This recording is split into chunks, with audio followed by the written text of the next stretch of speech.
Well, well, well, Millie Cooper, this isn't really your scene, is it? The voice stopped me mid-step as I was following the maitre d' to my table at L'Artiste, Chicago's only three-star Michelin restaurant. I turned to find myself face to face with Ethan Powell, who was lounging at a corner table with a glass of Bordeaux in one hand and a smirk on his face. Seated across from him was a woman at least 20 years his senior, dressed impeccably in Chanel, a large diamond glittering on her manicured hand. Ethan, I managed, keeping my voice steady despite the sudden flutter of anxiety in my chest. What a surprise. I bet, he replied, his eyes traveling over my outfit with poorly disguised judgment. Don't worry, the waiters here are used to explaining the menu to newcomers, though I doubt you'll appreciate the culinary artistry. Remember how you used to think Olive Garden was fancy Italian? The woman beside him shifted uncomfortably. Ethan, don't be rude.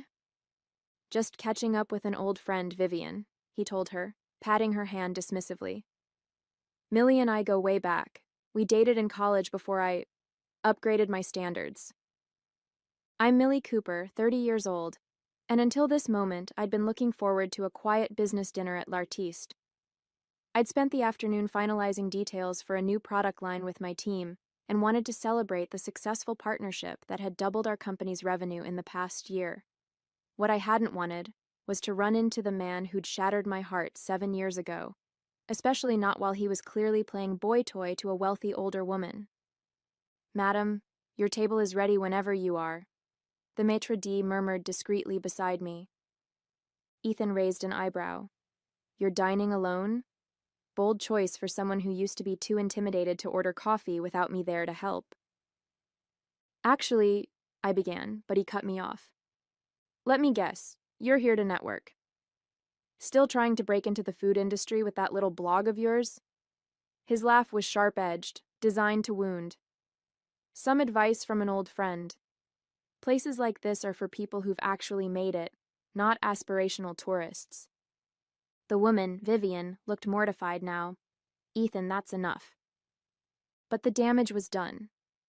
7 years melted away in an instant. And I was once again the insecure culinary school dropout who'd believed Ethan when he said I'd never succeed without him. The girl who'd cried for weeks after he'd left her for a woman who could open doors to the exclusive world he'd always craved. Your usual table by the kitchen window is prepared, Ms. Cooper, the maitre d' said, a bit louder this time. Chef Daniels mentioned he's looking forward to getting your feedback on the new tasting menu. Ethan's smirk faltered slightly. Before I could respond, my phone chimed with a text message. I glanced down to see it was from Gabriel. Running 10 minutes late.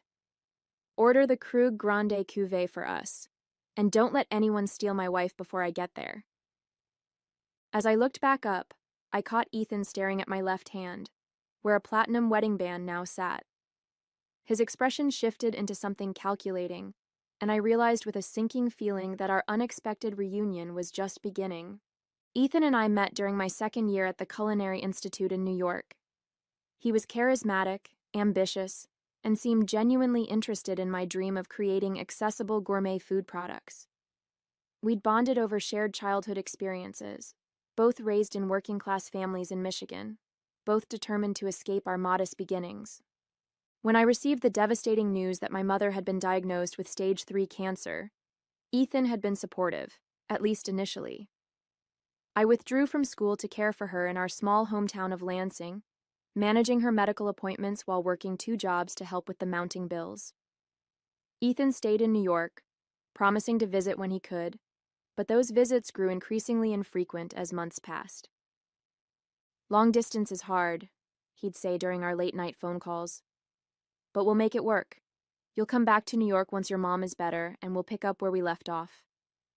I believed him because I needed to. Needed something to hold on to during the grueling 18 months of Mom's treatment.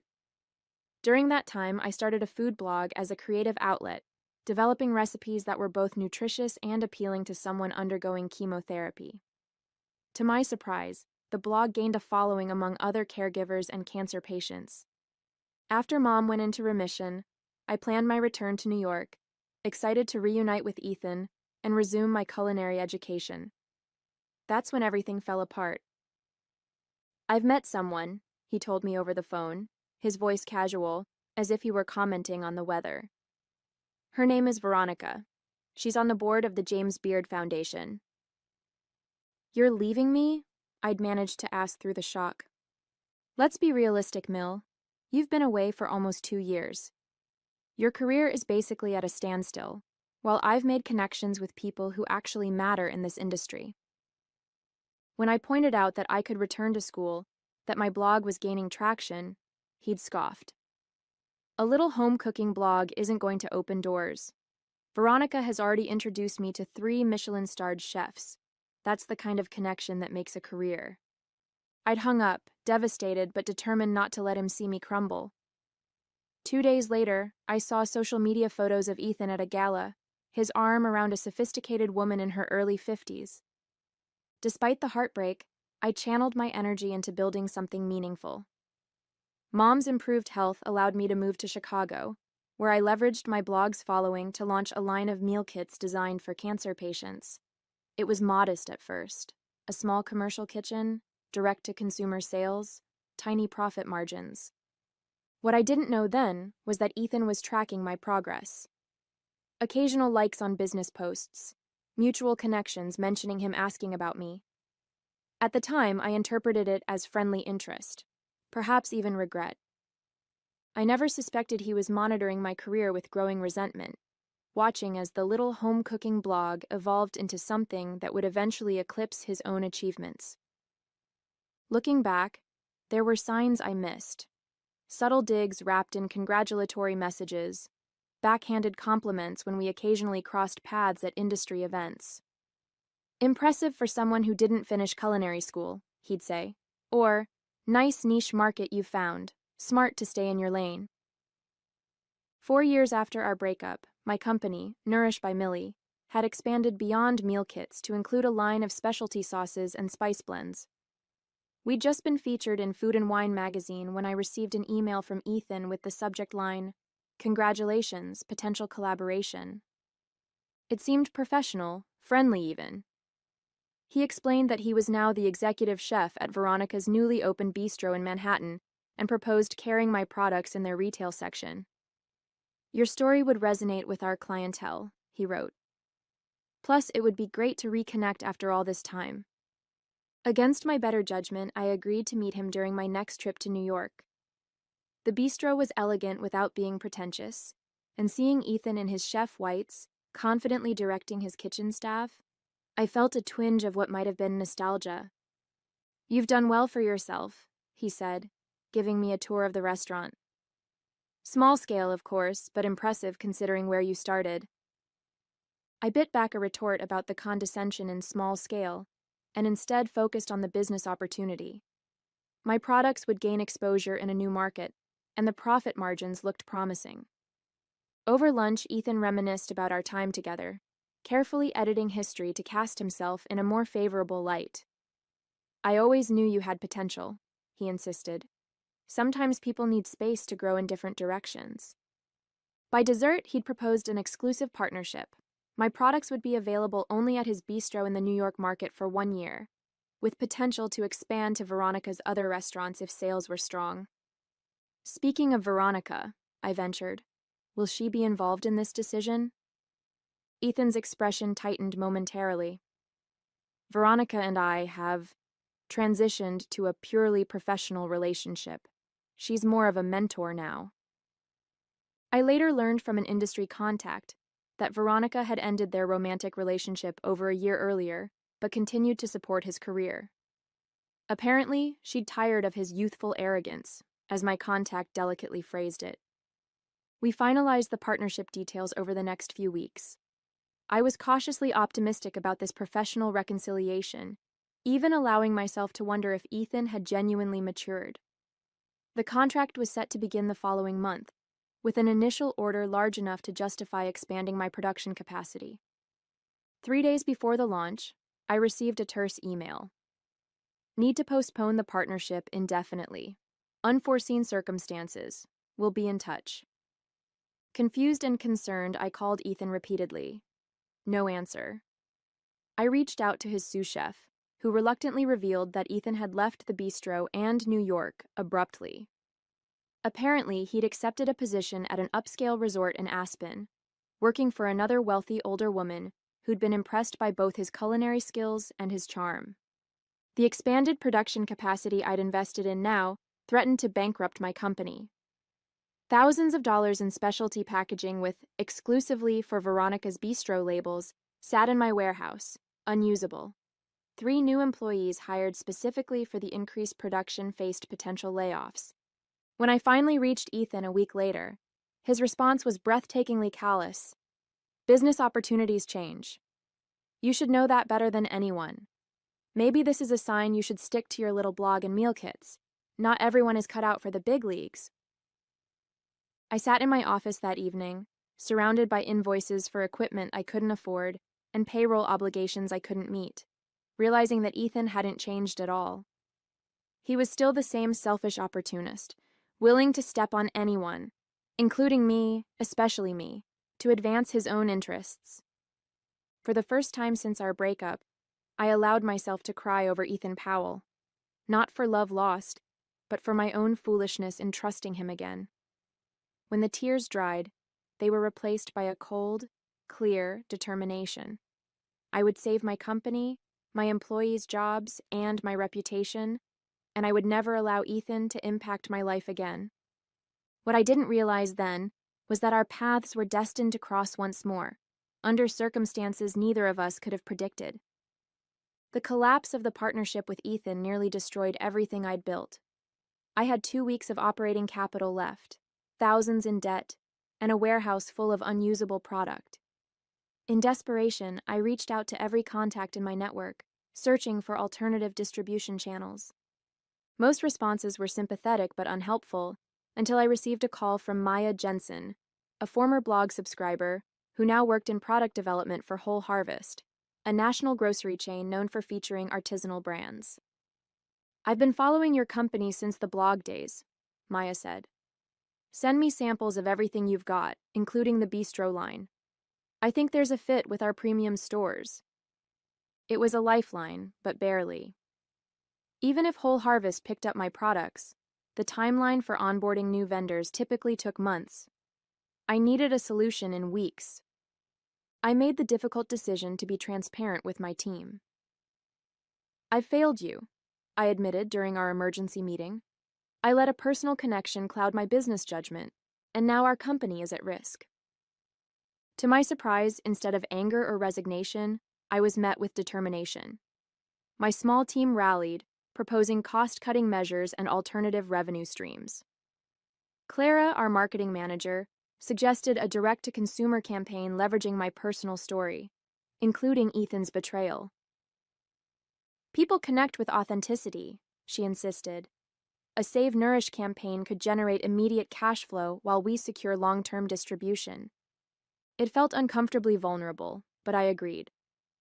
We launched a heartfelt video explaining our situation, offering special bundles of our products with significant pre-order discounts. The response was immediate and overwhelming. Loyal customers, blog followers, and cancer support groups mobilized to support us. As we scrambled to fulfill orders, Maya called with unexpected news. Whole Harvest wanted to fast-track our products for their holiday showcase, featuring us in 30 premium locations. It wasn't a complete solution, but combined with the direct sales, it would keep us afloat. Just as things were looking up, I received an email from an unfamiliar address, vivian.hargrove@hargrovehospitality.com. "Ms. Cooper, I recently sampled your fire-roasted tomato sauce at a colleague's home and was impressed by both the product and your company's origin story.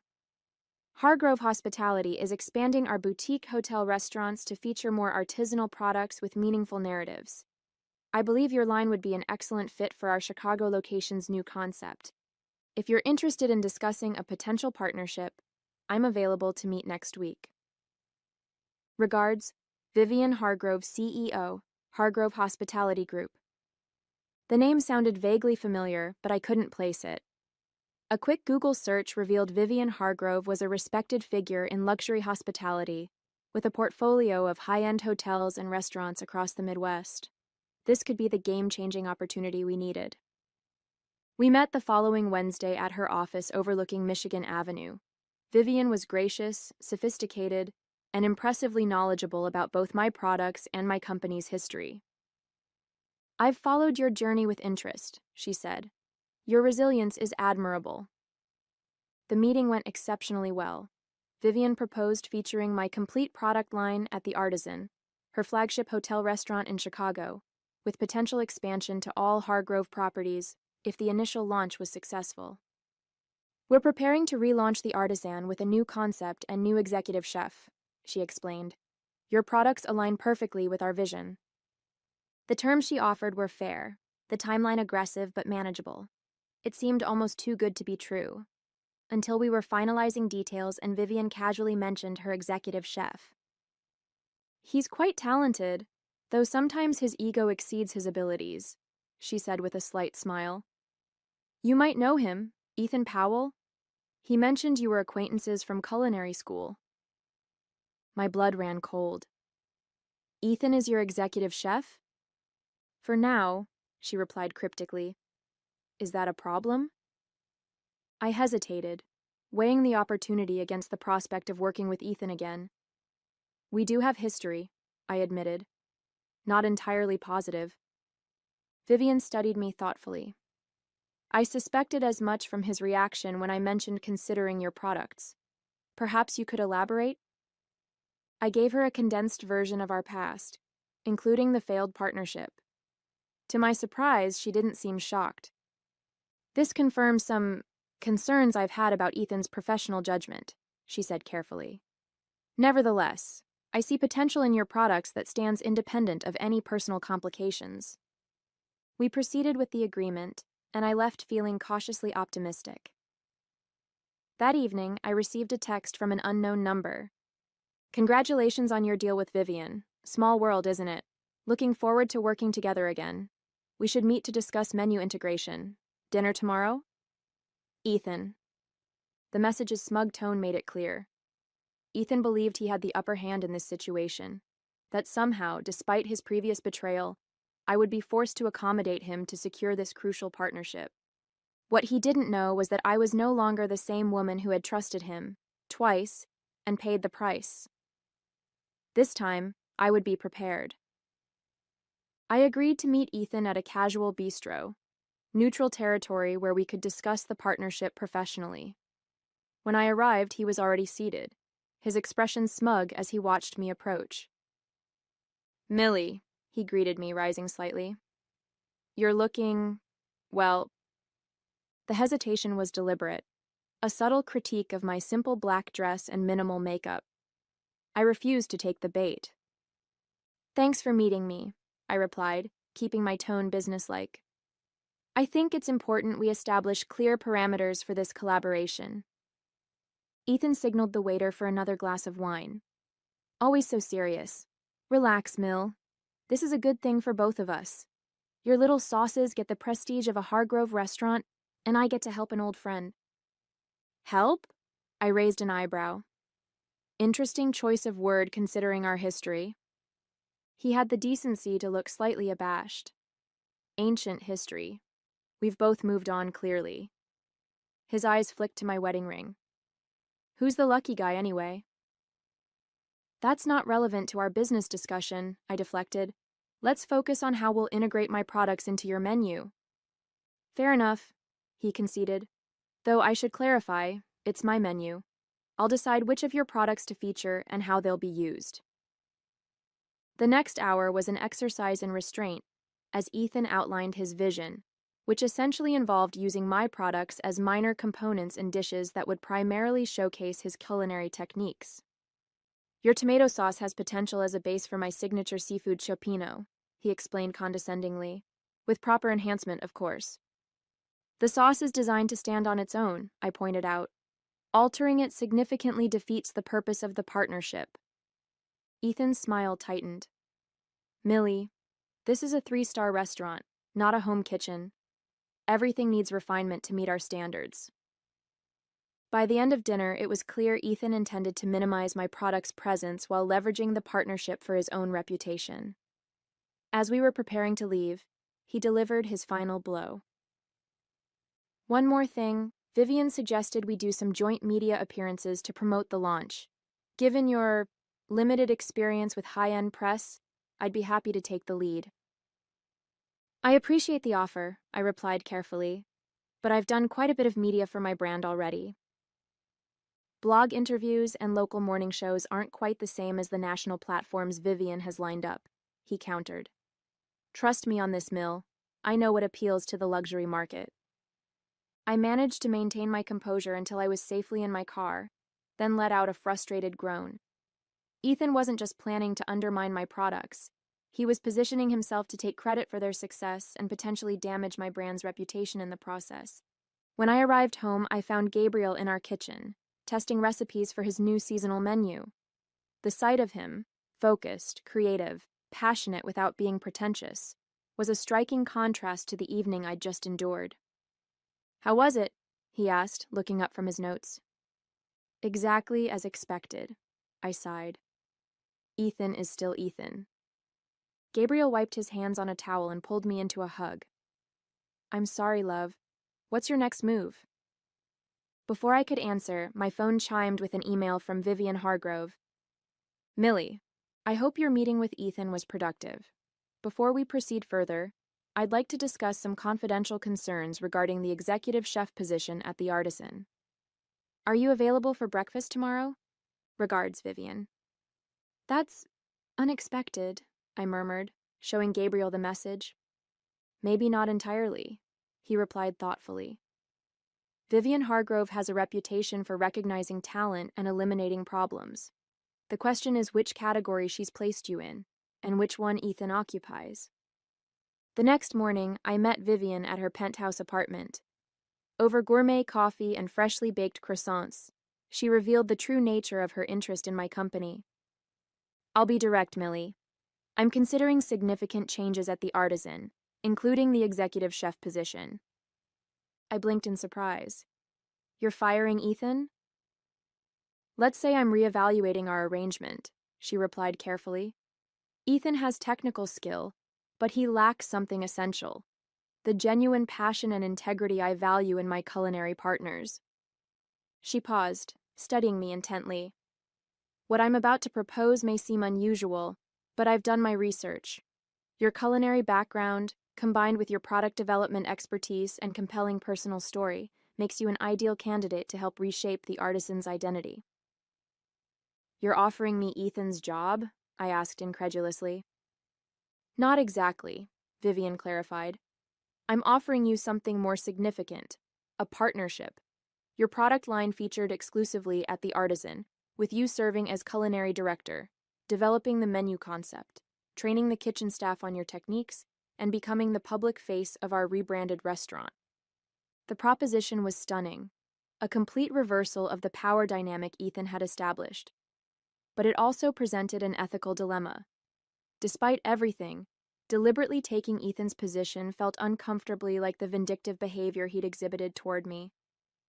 Sensing my hesitation, Vivian added, "This isn't about personal vendettas, Millie. It's a business decision. Ethan was always a temporary solution while I sought the right partner for my vision. The fact that you have history is coincidental, though perhaps karmic." As I considered her offer, my phone buzzed with a text from Ethan. "Vivian loved my ideas for your products. We're proceeding with my vision. Congratulations on finally making it to the big leagues, even if it's just as a supplier." And just like that, my ethical concerns evaporated. The following weeks were a carefully choreographed dance of preparation and secrecy. Vivian and I agreed that Ethan should remain unaware of the coming changes until all arrangements were finalized. Meanwhile, I would proceed with the partnership as planned, allowing him to believe he was in control of the situation. "It's not deception," Vivian assured me when I expressed discomfort with the approach. "It's strategic timing.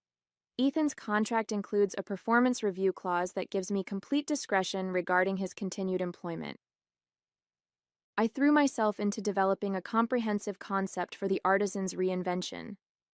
By day, I ran Nourish and participated in planning meetings with Ethan, where I nodded agreeably at his increasingly pretentious menu ideas. By night, I worked with Gabriel and my team on a vision that would showcase both my products and the artisan's potential. 3 weeks before the scheduled launch, Vivian called an all-staff meeting at the restaurant. Ethan positioned himself prominently at her side, clearly expecting some sort of endorsement or announcement about his brilliant new menu concept. As you know, we've been preparing for a significant relaunch, Vivian began. Today, I'm pleased to announce our new culinary partnership with Nourish by Millie. Ethan smiled smugly, reaching to shake my hand for the cameras documenting the event. What you may not know, Vivian continued, is that Millie Cooper isn't just a successful product developer. She's also a culinary visionary, whose personal journey from food blogger to industry innovator embodies exactly what the artisan aims to represent. Ethan's smile faltered slightly as Vivian gestured for me to join her. Effective immediately, Millie will be joining our team as culinary director, overseeing the complete reconceptualization of the artisan's menu and dining experience. The room erupted in applause as Ethan's expression shifted from confusion to shock and finally to anger. "What exactly does that mean for my position?" he asked, his voice tight. Vivian answered smoothly. "We'll discuss the details privately, but essentially, you'll be reporting to Millie on all culinary matters moving forward." The meeting continued with a presentation of the new concept, a seasonal narrative-driven menu that celebrated the stories behind exceptional ingredients. Throughout, Ethan remained rigid with barely contained fury. Afterwards, he cornered me in the kitchen. "Is this your idea of revenge?" he hissed. "You manipulated Vivian just to get back at me?" "This is business, Ethan," I replied calmly. "Vivian made a decision based on what's best for her restaurant." "I won't work under you," he declared. "It's professionally demeaning, and frankly, absurd. You didn't even finish culinary school." I met his gaze steadily. "That's your choice. I'm sure Vivian will accept your resignation if that's what you decide." His face flushed with anger. "This isn't over." Later that day, I learned that Ethan had gone directly to Vivian, threatening to quit unless my role was reconsidered. To my surprise, she had accepted his resignation on the spot and announced it to the kitchen staff. "The timing is unfortunate," she told me over the phone, "but perhaps it's for the best. A clean break allows us to move forward without lingering tension." While I agreed in principle, Ethan's abrupt departure created immediate practical challenges. The head sous chef was competent, but inexperienced with menu development. The kitchen staff, accustomed to Ethan's autocratic style, seemed uncertain about the new hierarchy. And most critically, we now had less than 3 weeks to finalize and test an entirely new menu before the high-profile relaunch. I called an emergency meeting with my Nourish team and Gabriel, explaining the situation. "I need to be on site at the Artisan full-time until this is resolved," I concluded. "Can you handle things here?" They assured me they could manage Nourish's operations temporarily, but Gabriel looked concerned. "You're taking on an impossible timeline," he warned. "Even established restaurant teams need months to develop and perfect new concepts." "I don't have months," I replied. "This opportunity won't come again." The next 20 days were the most intense of my professional life. I practically lived at the Artisan, working alongside the kitchen staff to develop and refine dishes that told a cohesive story while featuring my products organically within the menu. Progress was uneven, complicated by passive resistance from a few staff members loyal to Ethan. Just when we seemed to be finding our rhythm, disaster struck. 1 week before the relaunch, food critic and influencer Dominic Walsh posted an exclusive preview of the Artisan's troubles on his widely followed blog. Sources close to the Artisan report chaotic conditions following the unexpected departure of executive chef Ethan Powell. Owner Vivian Hargrove has reportedly replaced him with Millie Cooper, a home economist with no formal culinary training or restaurant experience. Industry insiders are skeptical about this unconventional choice for one of Chicago's most prestigious dining establishments. The damaging post, clearly fed by Ethan, was already generating buzz in culinary circles. Reservation cancellations began trickling in, and several planned media features were put on hold, pending the actual launch. Vivian called me to her office, her expression grave. This is problematic, Millie. The hospitality industry runs on perception as much as reality. I nodded, feeling a familiar sinking sensation. Once again, Ethan had found a way to sabotage me just as success seemed within reach. But this time, I refused to accept defeat. Give me 24 hours, I told Vivian. I think I know how to turn this around. 7 years after Ethan dumped me for Veronica, I was celebrating the second anniversary of the Artisan's wildly successful relaunch. What had begun as a crisis had transformed into a triumph. My emergency solution to Dominic Walsh's damaging post had been to host an intimate preview dinner for select food writers and social media influencers, allowing them to experience the new concept firsthand rather than relying on rumors. The authentic, story-driven menu had resonated powerfully, generating the positive buzz we needed to survive the initial controversy. 2 years later, the Artisan boasted its own Michelin star, and my expanded role as culinary director for all Hargrove restaurants had made me a recognized figure in the industry. I was dining with Gabriel, now my husband of 18 months, at L'Artiste to celebrate both our professional success and our recent news. Nourish by Millie had just been acquired by a major food corporation for a sum that would ensure our financial security for life. That's when I spotted him, Ethan, seated near the entrance with a significantly older woman dripping in expensive jewelry. He looked essentially the same, perhaps a bit thicker around the middle, his once boyish features now sharpened by ambition and disappointment. When he noticed me, his initial shock quickly morphed into a sneer. After excusing himself from his companion, he stopped by our table. Well, Millie Cooper, he drawled, pointedly ignoring Gabriel. This isn't really your scene, is it? Still playing culinary director at Vivian's little restaurant? Before I could respond, Gabriel extended his hand. Actually, it's Millie Daniels now. I don't believe we've formally met. Gabriel Daniels? Ethan's brow furrowed slightly as he reluctantly shook Gabriel's hand. Daniels? Why does that sound familiar? Perhaps because I own this restaurant, Gabriel replied pleasantly. Among others. The color drained from Ethan's face as understanding dawned. You're that Gabriel Daniels? The Gabriel Daniels? The very same, Gabriel confirmed, slipping his arm around my waist. Though these days I'm perhaps better known as Millie's husband, but then again, in culinary circles, who isn't? He smiled warmly at me. My brilliant wife's empire now includes 15 restaurants and a product line in every premium grocery store in the country. Ethan stood frozen, visibly processing this information. Don't you know who she is? Gabriel continued, his tone conversational but pointed. Millie Daniels, the woman who revolutionized chef-quality home products and earned 3 James Beard nominations in the process. The woman who transformed the Artisan from a struggling establishment into the crown jewel of the Hargrove portfolio. Ethan's face cycled through emotions, shock, disbelief, and finally, a desperate attempt to salvage his dignity. You've certainly come a long way from that scared culinary school dropout, he managed, his voice strained. Congratulations on your success. Thank you, I replied simply. And you? Still working as a private chef? He straightened his shoulders. I'm the personal executive chef for Mrs. Eleanor Jenkins. He gestured toward his dining companion. She's very particular about her cuisine.